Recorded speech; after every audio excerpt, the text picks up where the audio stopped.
Hello to all the English literature enthusiasts. It is a requested video. In this video, I'm going to give you critical interpretations of the poem Kubla Khan by S.T. Coleridge. Whenever in literature we are talking about S.T. Coleridge, he is regarded as the high priest of British Romanticism, and his name is often uttered in collaboration with his friend William Wordsworth, and both William Wordsworth and S.T. Coleridge are considered as the proponent of British Romanticism. Now, Romanticism or British Romanticism per se as an umbrella term encompasses so many critical aspects. For instance, a thrust to nature, subjective exploration, lyricism, spontaneity, emotional outpouring, and exoticism, Gothic elements, mystery, supernaturalism.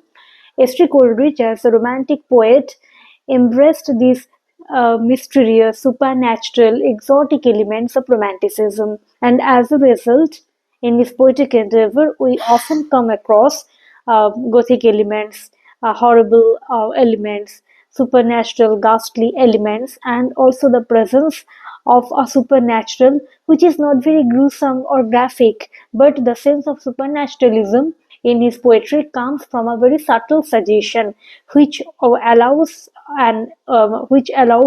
the reader to go through a willing suspension of disbelief.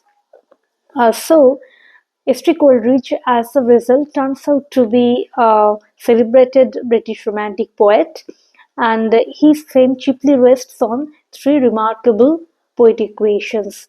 I know most of you know the names of these three remarkable poems, but once again I'm giving you a gentle reminder. These three poems are The Rime of Ancient Mariner, Christabel, and Kubla Khan. In this video, as I have already mentioned, it is a requested video. I'm going to give you very close observations or critical analysis of Kubla Khan. In this video, my intention is not to give you paraphrase, because if you search on Kubla Khan on YouTube, you'll be able to find many videos which are basically talking about mere paraphrase of the poem, but I'm not going to do that. I'm going to give you some solid critical interpretation of the poem which will be helpful for you to answer questions during your interviews, or if you are a PG student or UG student of English literature, you can write those answers in your exam answer script.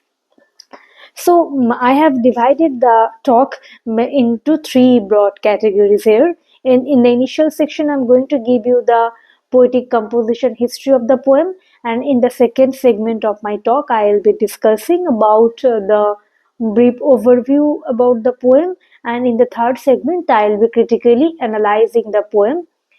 Okay, so let's begin this video. Um, Kubla Khan as a poem, it was written in 1798 summer, but it was published in 1816 because S.T. Coleridge was requested by his close friend Lord Byron to publish the poem, and as a request, S.T. Coleridge finally consented to publish this poem. So in 1816, we got the published version of Kubla Khan. Now, in 1798 summer, S.T. Coleridge was in ill health, and he, in the hope of restoring his health, he retired to a solitary cottage in a location between Porlock and Linton. And there he was resting in the hope of recovering his health. And we know that S.T. Coleridge had opium addiction. So, in a particular day, he was falling asleep under the influence of opium, and in his opium-induced sleep, he dreamed this entire poetic sequence, an entire poem. Thus, the entire poem Kubla Khan came down to us as a result of his dream. So, just imagine how genius S.T. Coleridge was. And see, before his sleep, S.T. Coleridge was reading Putcha's Pilgrimage. Now, Putcha's Pilgrimage is a very well-known travelogue. It was written in 1613. So, Putcha's Pilgrimage describes the feat, the valor of the warrior of the emperor Kubla Khan. And while he was reading the book, he fell asleep, and now In his opium-induced sleep, he dreamed this entire sequence of the poem, and immediately when he woke up from his dream, he tried to pen down his dream in vivid words, vivid poetic words. Thus, the poem came down to us. But now again, he was detained by a man from Porlock who came to meet him on business, and he was being detained by the man for almost an hour. So after this hour's interruption, when Estripolis tried to recollect his poetic imagination or his dream very vividly, he failed to do so, and as a result, as a poetic fragment, 54 lines of the poem Kubla Khan came down to us. Now it is a literary masterpiece that made him immortal. And Kubla Khan, like many other poems of Pastry Coleridge, is basically an unfinished poetic product. So this is basically about the composition history of the poem, and I think all of you will find this composition history pretty much interesting. Now, let me talk about the brief overview about the poem. The poem describes in detail the beautiful pleasure dome or the pleasure palace built by the historical figure Kubla Khan. You know who is Kubla Khan? Kubla Khan is historical figure. He is an emperor and the founder of the dynasty in Mongolia. And many narratives, many mythic themes or many myths are there which are woven around his valor or gallantry as a warrior or as an emperor. Now, this Kubla Khan, the name Kubla Khan is very much gives us an undertone of mystery and fear, which is essentially a feature of British Romanticism. Now, this Kubla Khan, this great Emperor Kubla Khan, built a pleasure palace in Xanadu. This name Xanadu that Estrico uses in his poem is basically an allusion to the place Shandu, which is located in China. So in Xanadu, Kubla Khan built his pleasure palace, and this palace is very beautifully decorated, and it is adorned with all the naturally beautiful elements, such as there are meandering rills, there are fountains, there are green mountains, there are hills, and there are very incense-bearing trees and fruits, flowers, everything. So his pleasure palace seems to be a graphic representation of the heaven or the paradise. And now the second section, the first section talks about his the sensuousness, the beauty of the pleasure palace, and all the beauties, all the sensuousness of the palace attracted Kubla Khan to indulge himself in the pleasurable aspects of life or the erotic aspects of life. Now, in the second segment, there is a clear tonal shift where the poet is listening to the song, which is sung by an Abyssinian maid who is using her musical instrument dulcimer. Dulcimer is a musical instrument like a piano, and the Abyssinian maid is singing something. The poet is getting enthralled by the symphony and melody of the song, but he is unable to understand the meaning of the song. And now, this section talks about the poetic creation, because the Abyssinian maid is singing something the poet is unable to understand. Now, the very idea of poetic craft and creation came to his mind, and he believed that it is very difficult task on part of a poet to compose something praiseworthy, because the poet is always being considered as the chosen one among humanity. What the lesser mortals are feeling, the poet is giving them a verbal articulation through his poetic crafts. So as a result, the poet is feeling that his task is very difficult as a poet to represent, to give voice to those emotions he or the lesser human beings are feeling. Now here, the poet metaphorically comparing the Abyssinian maid to a muse who is trying to infuse some poetic inspiration in his mind, but the poet is unable to capture him, and as a result, the poet is suffering. The poet is thematically, the poet is cerebrally thinking about some poetic inspiration which she could derive from the song of the Abyssinian maid. Once again, note that Abyssinia is once again located in Africa, and here the Abyssinian maid gives an exotic charm to the poem, and the musical instrument dulcimer and the symphony, all are creating an ambience of mystery, lost charms, and gothic element in the poem. Now, if you ask me to give you a critical interpretation of the poem, I would draw your attention on the three facts related to the poem. First is the poem is a wonderful psychoanalytic exploration of human psychology or a poetic mind. Second of all, the poet is an extended metaphor for a poetic craft. And once again, the poem is celebrating the figure of the poet as a chosen being among humanity, because celebration of the poet as a chosen being among humanity is a typically romantic theme.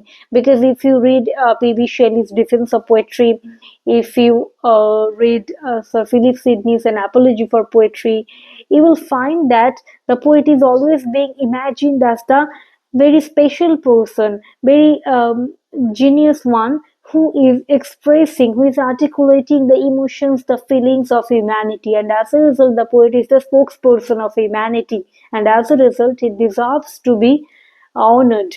So the special honor that is reserved for a poet is highlighted again in the poem.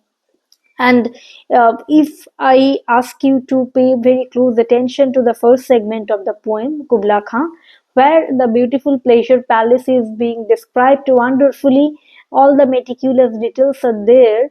Here you will see that it is basically based on the pleasure principle of life, or the eros or the erotic principle of life in the Freudian term, because this pleasure palace of Kubla Khan is giving you all the soothing, beautiful sensation to your senses. It literally lulls your senses, and as a result, it calls for a willful withdrawal from the action, from the active life or the reality. And as a result, Kubla Khan is going through this kind of sensuous indulgences in his palace. Now there is a line where you can remember, I think, that in the pleasure palace, the women there bewailing for their demon lover. Why? These lovers are called demon lovers because these lovers made love to those women, and after making love, they deserted them. And as a result, the women are bewailing of their demon lover. Here we find the element of carnivalesque. Carnivalesque is a theory invented by Russian critic and theoretician Mikhail Bakhtin. Bakhtin talks about carnivalesque as a kind of situation which basically upturns the established social order, law, hierarchy, and as a result, it gives a sense of freedom. It is a free movement of human desires, human wish, and as a result, it upturns the established social order. And as a result, carnivalesque is basically symptomatic of reversal of the established social situation, and it is based on the pleasure principle or the eros principle of life. Now, Kubla Khan here in his pleasure palace is enjoying all these erotic aspects of life. Here, he is listening to the voices of the ancestors who are professing him about an impending war. Now, this impending war is a call to action. The ancestors want him to return back to reality, the real life situation where he needs to act very efficiently as an emperor. But the pleasure dome, the pleasure sensuous aspects of the palace, they are lulling his senses and they are taking him away from the reality of life. The second segment of the poem is based on the reality principle or the thanatos in the Freudian term. Here we find all the all the reality principles are activating very much. Here the poet is listening to the song of the Abyssinian maid, as I have already mentioned. Now singing the song, the poet is thinking his inability to create something new. He is looking for a poetic inspiration, and the Abyssinian maid is probably his poetic muse who could imbibe within him this some kind of poetic idea with which he would be able to create something. And now the song acts as an intoxicant to the poetic mind. And after listening to the song, the poet again is being captured by a poetic frenzy. Now the poetic inspiration captured him, and he is trying to create something new, something praiseworthy for mankind. And here, the last two lines are describing the poetic figure who is very unusual in comparison to lesser human figures. Here, the poet, his flashing eyes, his frenzied look, and the way he behaves actually evokes a feeling of wonder and awe from common people because he is believed to be someone who has fed honeydew and the milk of paradise. Now, the very allusion to honeydew and the milk of paradise is basically giving you the idea of an immortal being. And metaphorically, here the poet is compared to an immortal being because by his genius he has been able to create a wonderful poetic craft which offers immortality to him. So the poem again and again talks about the difficult, intricate process of poetic creation or the poetic craft, and at the same time, it is an extended metaphor for poetic mind. Sometimes, like Kubla Khan, a poet can indulge himself to go through the lulling or pleasurable experiences of life, but sometimes the poet needs to take action, needs to pen down his emotions in the wonderful poetic expression so that he can be immortalized among the human world. Here, 3 points are basically important to remember: the element of carnivalesque, the element of reality principle, and the element of pleasure principle, and the entire poem as a metaphor for the poetic craft.